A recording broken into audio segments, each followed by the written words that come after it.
अस्सलाम वालेकुम विद्यार्थी मित्रांनो, तुमचं माझी Marathi for Urdu medium school या यूट्यूब चॅनलवर पुन्हा मनपूर्वक स्वागत आहे। विद्यार्थी मित्रांनो, या व्हिडिओमध्ये आपण निबंध लेखनाचे अध्ययन करणार आहोत। बघा, या तुमच्या मोबाईलच्या स्क्रीनवर एक चित्र आलेलं आहे। सांगा बघू, हे चित्र कोणाचे आहे? किसका चित्र है ये? देखिए, हाँ बिल्कुल सही, ये चित्र है किसान का। हे चित्र आहे शेतकऱ्याचे।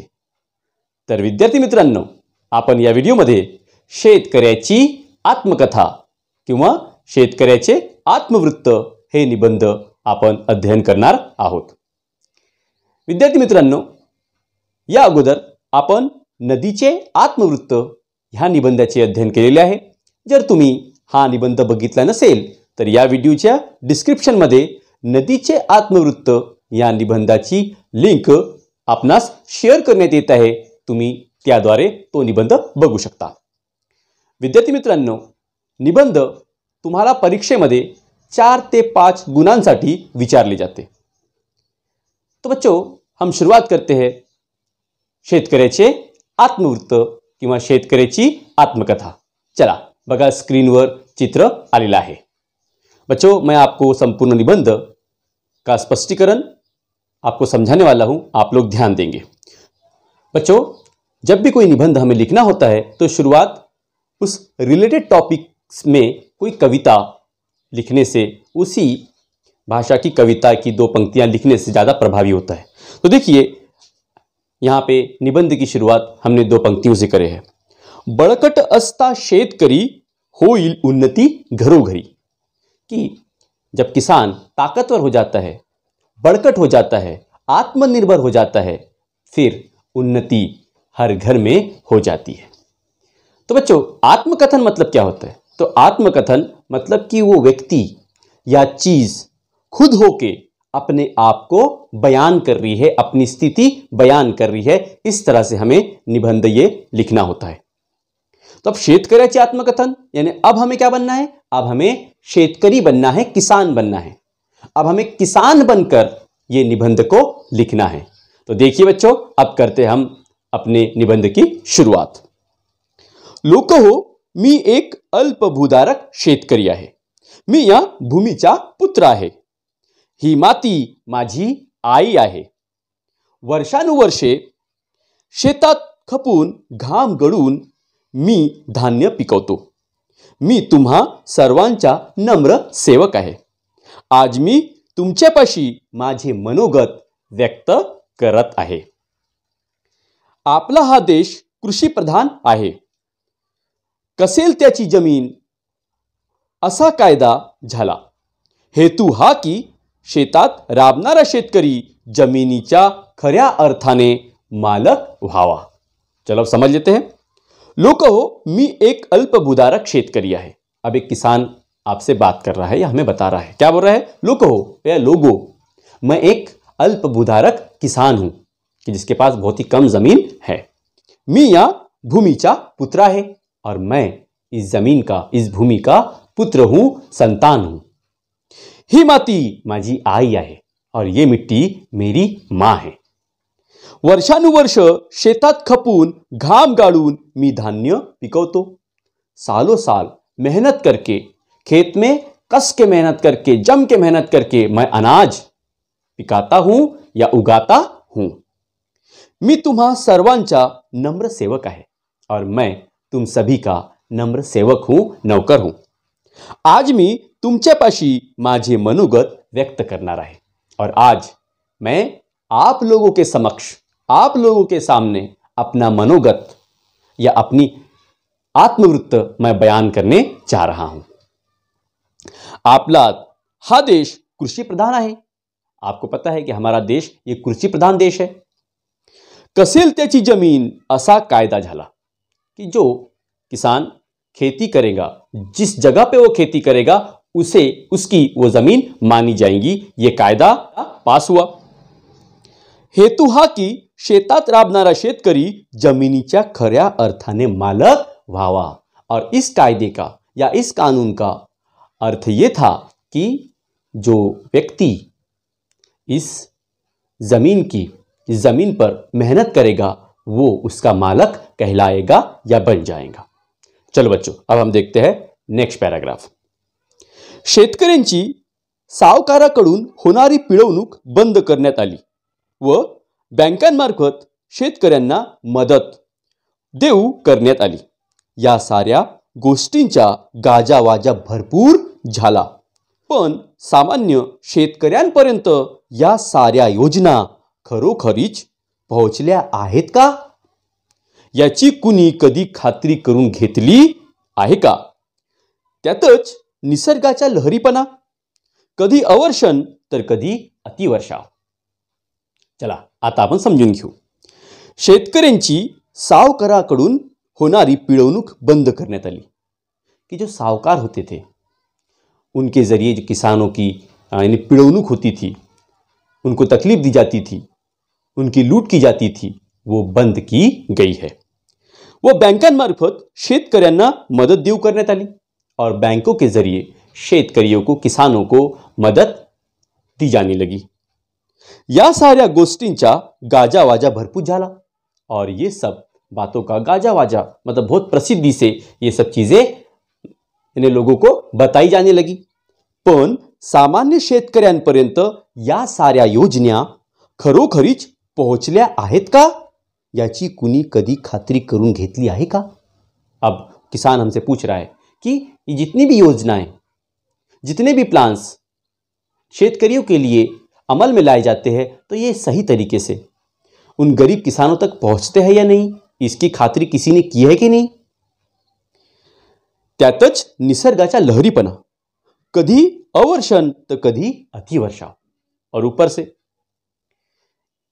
जो निसर्ग है, कुदरत है, उसका लहरीपना होता है। किसी साल ज्यादा बारिश तो किसी साल बहुत ही कम बारिश, इससे भी किसानों का नुकसान होता है। चलो अब हम देखते हैं नेक्स्ट पॅराग्राफ। चला पुढं। हल्ली खेडेगावातून धन दांडग्यांचा म्हणजेच सदन शेतकऱ्यांचा एक नवा वर्ग निर्माण झाला आहे। सारे फायदे हा वर्ग किळंकृत करत आहे। हेच लोक वेगवेगळ्या क्लुप्त्या लढवून सरकारी सोयी सुविधा मिळवतात, मान सन्मान पटकावतात आणि गरीब शेतकऱ्यांवर अन्याय करतात।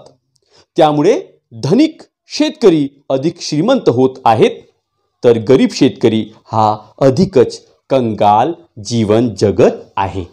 तो अब किसान हमें अपना दर्द, अपनी तकलीफ हमें बयान कर रहा है और बोल रहा है, देखिए, हल्ली खेडेगावातून धनदांडग्यांचा म्हणजे सदन शेतकऱ्यांचा एक नवा वर्ग निर्माण झाला है कि आजकल खेडेगांवों में, देहातों में अमीर शेतकरी यानी अमीर किसानों का नया वर्ग निर्माण हो गया है।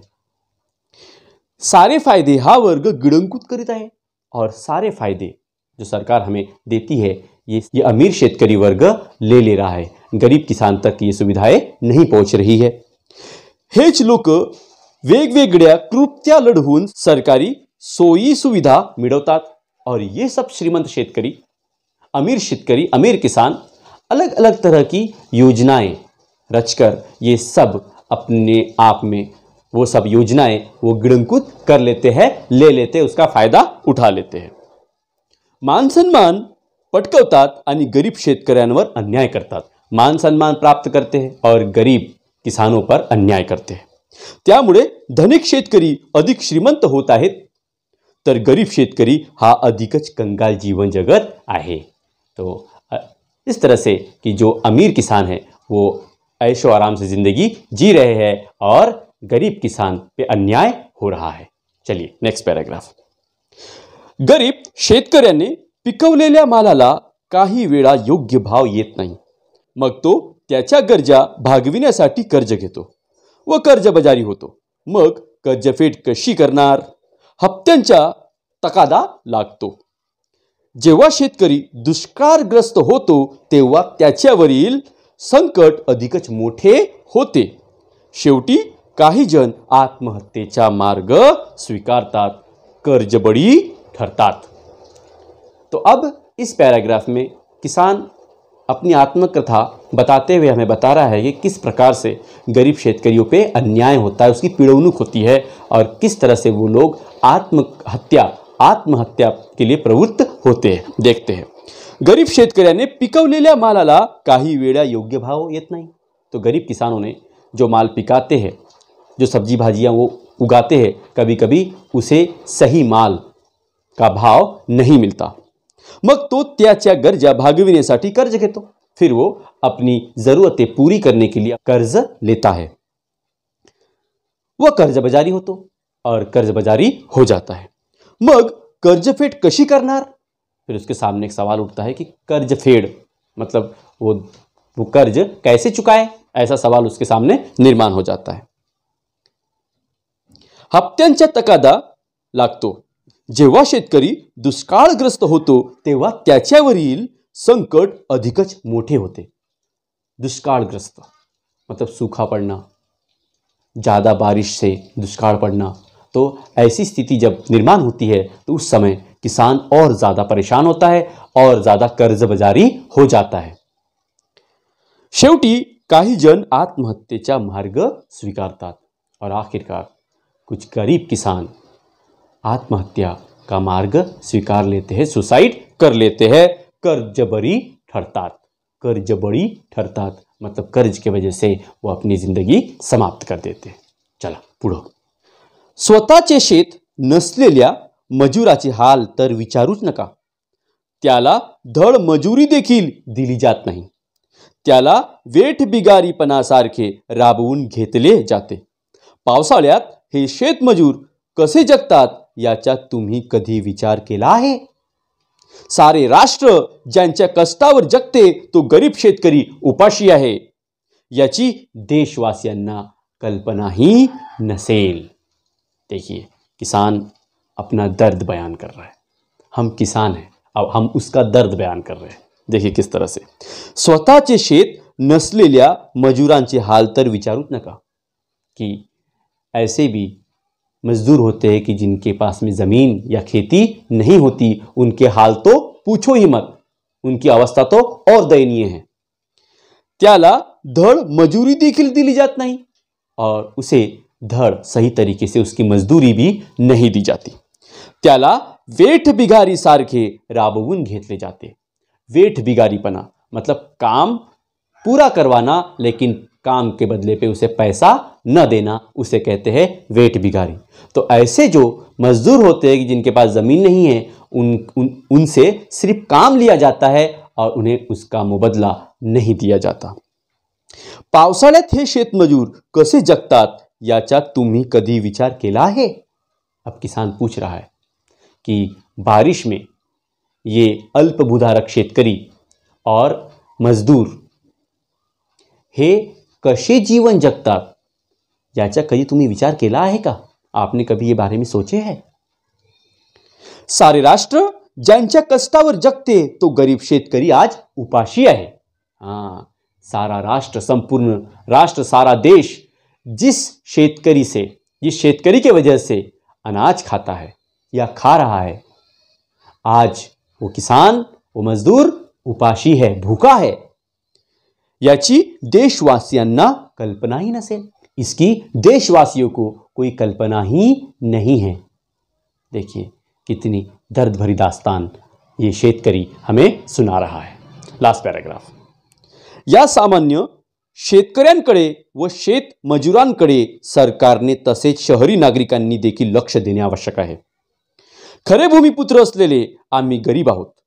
स्वतंत्र भारताचे नागरिक म्हणून आम्हालाही मानाने जगू द्या।